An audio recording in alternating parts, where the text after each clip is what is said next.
નમસ્કાર મિત્રો।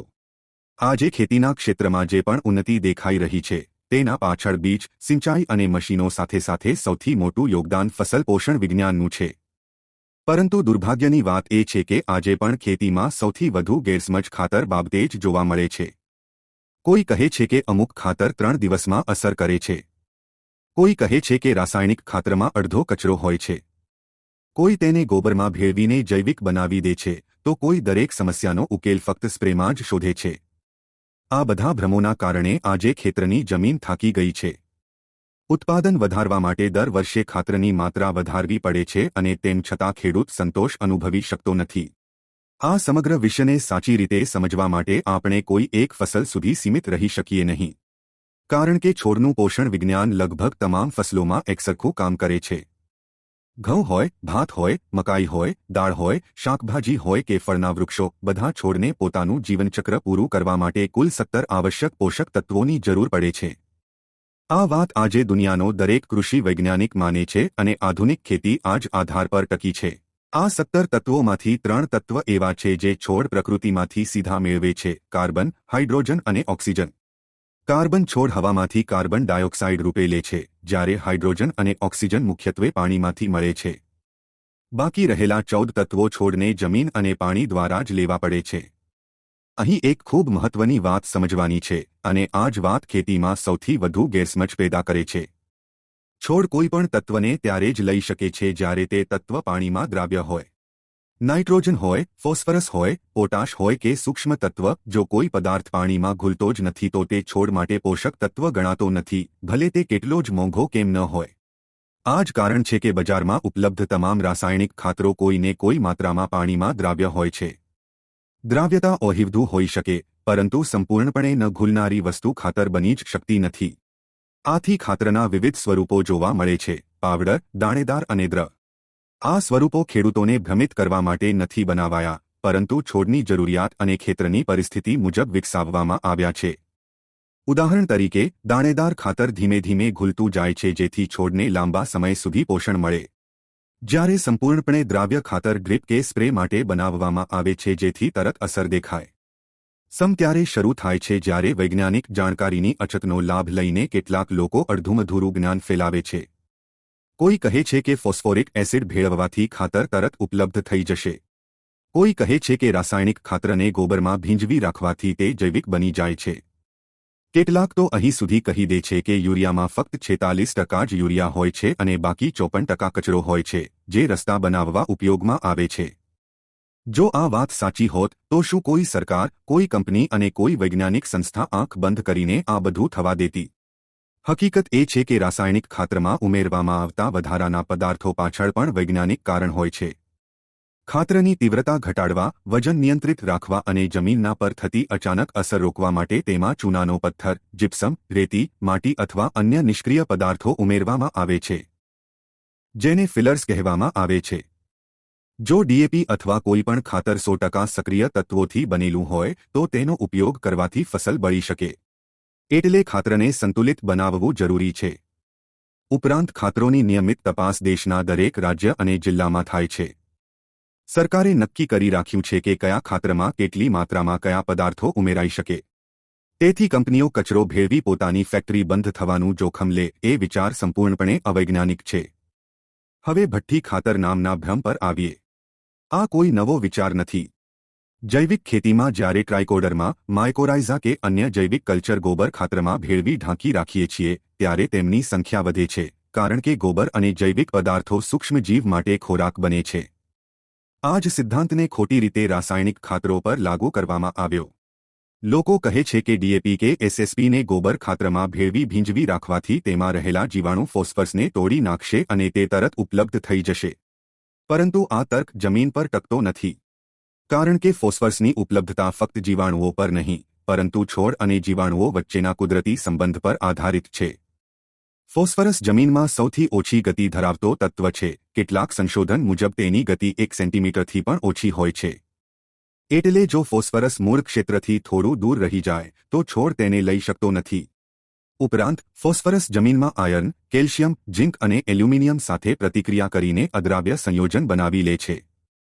તેથી જમીનથી આપ્યા પછી ફોસ્ફરસની ઉપલબ્ધતા આશરે 20% જ રહે છે અને ડ્રીપથી આપ્યા પછી પણ વધુમાં વધુ 45% સુધી જ પહોંચી શકે છે. પરંતુ તેનો અર્થ એ નથી કે બાકી ફોસ્ફરસ વ્યર્થ ગયો. તે જમીનમાં જ રહે છે, ફક્ત અલગ અલગ સ્વરૂપમાં. વૈજ્ઞાનિક રીતે ફોસ્ફરસ જમીનમાં 3 અવસ્થામાં હોય છે: એક સંપૂર્ણ અદ્રાવ્ય, બીજું પરિવર્તનશીલ અને ત્રીજું તરત ઉપલબ્ધ. કુદરતે એવો સંતુલન બનાવ્યો છે કે છોડ જ્યારે જીવાણુઓને સંકેત આપે છે ત્યારે જ તેઓ અદ્રાવ્ય ફોસ્ફરસને મર્યાદિત માત્રામાં ઉપલબ્ધ સ્વરૂપમાં બદલે છે. પરંતુ જ્યારે ખેડૂત વધુ પ્રમાણમાં ડીએપી નાખે છે ત્યારે મૂળોને તરત ફોસ્ફરસ મળી જાય છે અને તે સંકેત આપવાનું બંધ કરે છે. પરિણામે જમીનમાં અદ્રાવ્ય ફોસ્ફરસ વધતો જાય છે અને જમીનનું સંતુલન બગડવા લાગે છે. આ જ કારણ છે કે ડીએપી એવું બનાવવામાં આવે છે કે તેનો એક ભાગ તરત ખુલ્લો પડે અને બાકી ભાગ ધીમે ધીમે જીવાણુઓ દ્વારા ઉપલબ્ધ બને. આ જ વિજ્ઞાન છે જે ગોબરમાં ડીએપી ભેળવી રાખવાથી ક્યારેય કામ નહીં કરે, કારણ કે ત્યાં છોડની મૂળ જ હાજર નથી. ઉપરથી ગોબર ખાતરમાં ભેજ વધારે હોય છે અને તેમાં રાસાયણિક ખાતર ભેળવતા એમોનિયા ગેસ નીકળે છે, જે મોટાભાગના સૂક્ષ્મજીવને મારી નાખે છે. એટલે ભઠ્ઠી ખાતરથી ન તો ખાતર જૈવિક બને છે અને ન પોષક તત્વોની ઉપલબ્ધતા વધે છે. આ તો શરૂઆત છે મિત્રો. આગળ આપણે સમજવાનું છે કે કયું ખાતર જમીનથી આપવું, કયું ડ્રીપથી અને કયું સ્પ્રેથી, પોષક તત્વ છોડની અંદર કેવી રીતે ચાલે છે અને ખોટું સંતુલન કેવી રીતે આખી ખેતીને નુકસાન પહોંચાડે છે. મિત્રો, આ વાતને આગળ વધારતા હવે સમજવું ખૂબ જરૂરી છે કે કયું ખાતર જમીનથી આપવું, કયું ડ્રીપથી અને કયું સ્પ્રેથી, કારણ કે અહીં જ સૌથી વધુ ભૂલો થાય છે અને આ ભૂલોને કારણે ખેતીનો ખર્ચ સતત વધતો જાય છે. આજકાલ ખેતીમાં સ્પ્રેનો ટ્રેન્ડ ખૂબ જ ઝડપથી વધ્યો છે. દરેક સમસ્યાનો ઉકેલ પાંદડા પર છંટકાવમાં શોધવામાં આવે છે. ક્યાંક કહેવામાં આવે છે કે ડીએપી ઘોળીને સ્પ્રે કરી દો. ક્યાંક કહે છે કે એસએસપી રાતભર ભીંજવીને છાંટો. તો ક્યાંક એવું પણ કહેવામાં આવે છે કે ફસલની આખી જરૂરિયાત ફક્ત પાંદડાથી જ પૂરી થઈ શકે છે. પરંતુ જો આ સાચું હોત તો ખેતરની તૈયારી સમયે જમીનમાં ખાતર નાખવાની જરૂર જ ન પડત. હકીકત એ છે કે પાંદડા પોષક તત્વો લેવાની ક્ષમતા રાખે છે, પરંતુ આ ક્ષમતા મર્યાદિત હોય છે. તેથી ફસલ પોષણને સાચી રીતે સમજવા માટે 3 મૂળભૂત પ્રશ્નોના જવાબ જાણવું ખૂબ જરૂરી છે. 1. કોઈ તત્વની ફસલને કુલ કેટલી માત્રામાં જરૂર છે? 2. તે તત્વ જમીનમાં કેટલી હદ સુધી ચાલે છે? 3. તે તત્વ છોડની અંદર એક ભાગથી બીજા ભાગ સુધી કેટલી સરળતાથી પહોંચી શકે છે? જ્યારે સુધી આ ત્રણેય વાતો એકસાથે ન સમજાય ત્યાં સુધી યોગ્ય નિર્ણય લેવો શક્ય નથી. સૌપ્રથમ પ્રાથમિક પોષક તત્વોની વાત કરીએ: નાઇટ્રોજન, ફોસ્ફરસ અને પોટાશ. આ તત્વોને પ્રાથમિક એટલા માટે કહેવામાં આવે છે કે દરેક ફસલને તેમની જરૂર સૌથી વધુ માત્રામાં પડે છે. એટલી મોટી માત્રા ફક્ત સ્પ્રે દ્વારા પૂરી કરવી શક્ય જ નથી. પાંદડા એક મર્યાદા સુધી જ તત્વો શોષી શકે છે. એટલે કોઈપણ ફસલ હોય, તેની વાવણી પહેલા ખેતરની તૈયારી વખતે આ 3 તત્વોનો એક નક્કી હિસ્સો જમીનમાં આપવો ફરજિયાત છે. ફોસ્ફરસ અને પોટાશની સંપૂર્ણ ભલામણ કરેલી માત્રા જમીનમાં આપવા પાછળનું કારણ એ છે કે આ બંને તત્વો જમીનમાં ખૂબ ઓછા ચાલે છે. ઉપરથી આપીએ તો તે મૂળ ક્ષેત્ર સુધી પહોંચતા જ નથી. નાઇટ્રોજન થોડું અલગ વર્તન કરે છે. તે જમીનમાં વધુ ચલાયમાન છે. એટલે તેની સંપૂર્ણ માત્રા એકસાથે આપવાને બદલે તેને ભાગોમાં આપવી વધુ વૈજ્ઞાનિક માનવામાં આવે છે. સામાન્ય રીતે ખેતરની તૈયારી વખતે નાઇટ્રોજનનો 1/4 ભાગ આપવો અને બાકી ફસલની અવસ્થા મુજબ ટોપ ડ્રેસિંગમાં આપવો યોગ્ય છે. હવે દ્વિતીયક પોષક તત્વોની વાત કરીએ: કેલ્શિયમ, મેગ્નેશિયમ અને સલ્ફર.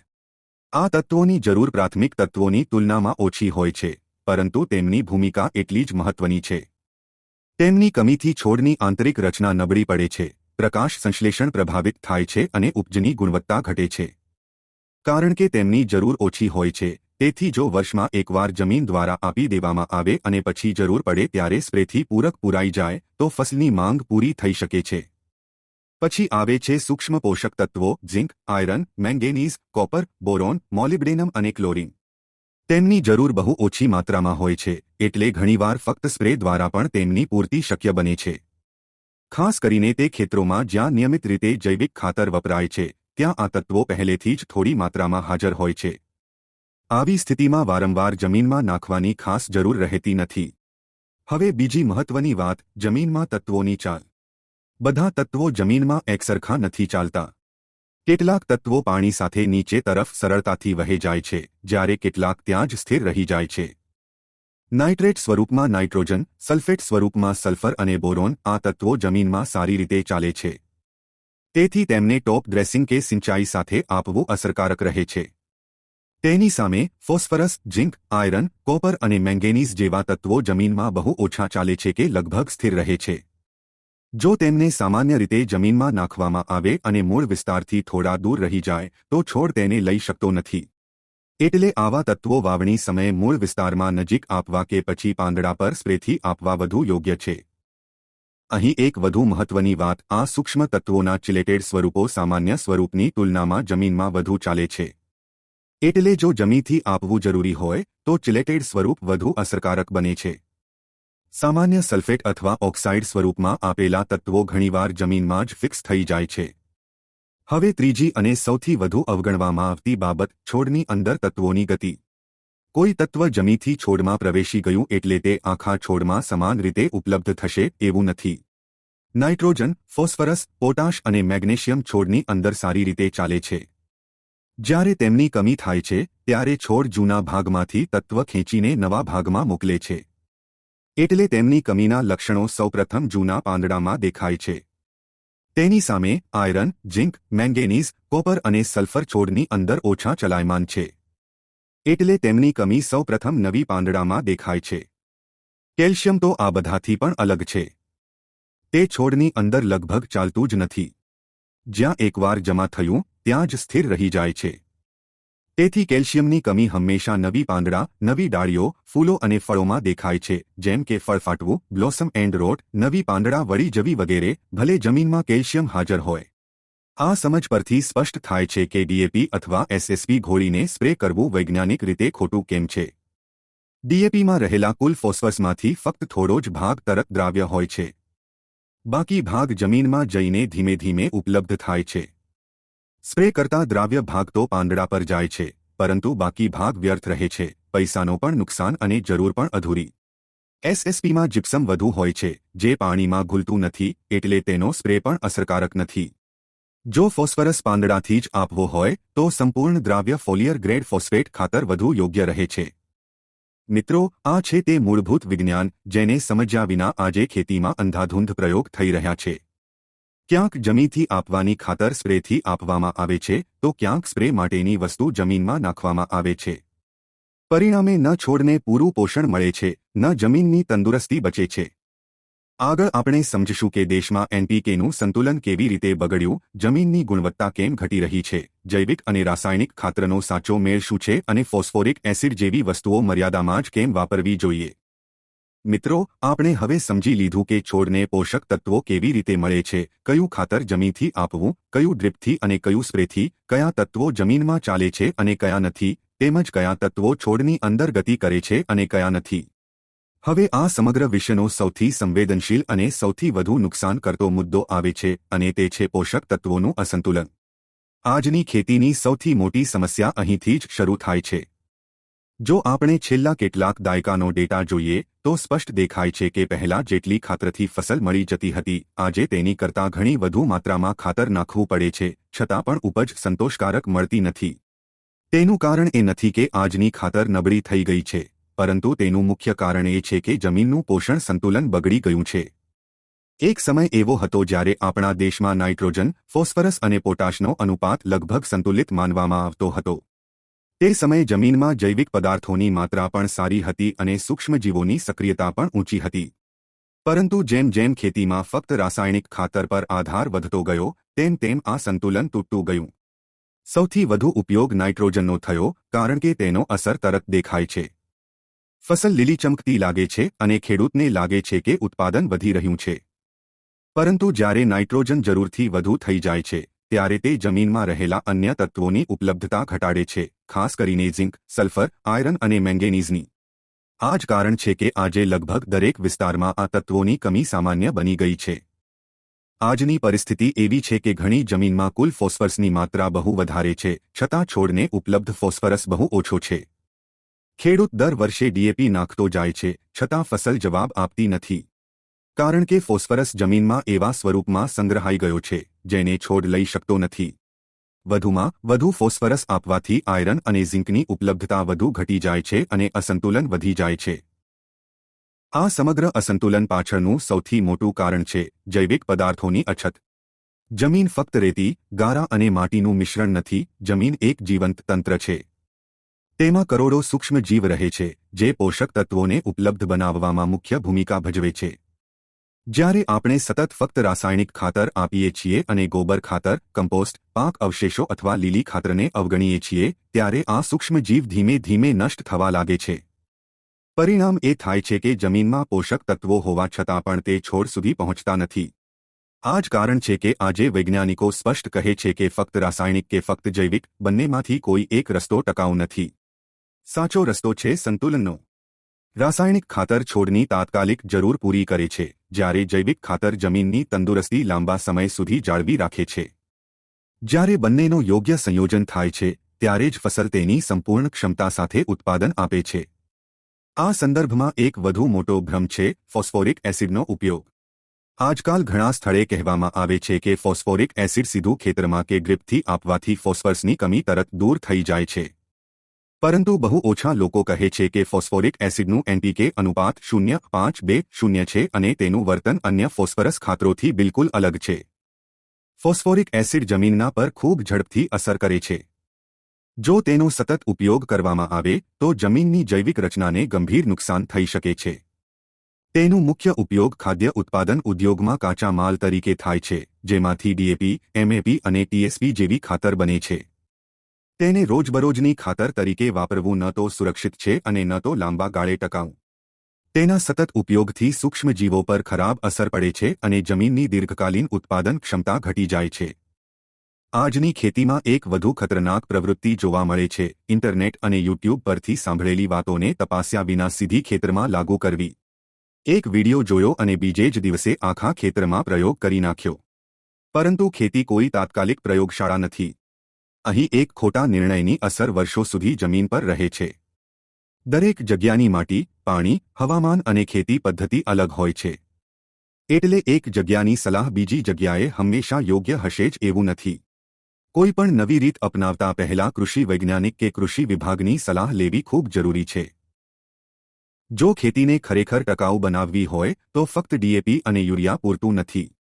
ગોબર ખાતર, કમ્પોસ્ટ, લીલી ખાતર અને પાક અવશેષો પણ એટલા જ જરૂરી છે. ફસલ પોષણ કોઈ જાદુ નથી, તે જમીન, છોડ અને પ્રકૃતિના સંતુલનનું વિજ્ઞાન છે. સંતુલન રહેશે તો ફસલ જવાબ આપશે, નહીંતર કેટલી પણ ખાતર નાખી લો, પરિણામ નહીં મળે. જો તમને આ માહિતી ઉપયોગી લાગી હોય તો તેને અન્ય ખેડૂત ભાઈઓ સુધી જરૂર પહોંચાડજો. આ જ્ઞાન ફેલાશે તો જ જમીન બચશે અને ખેતી ટકશે.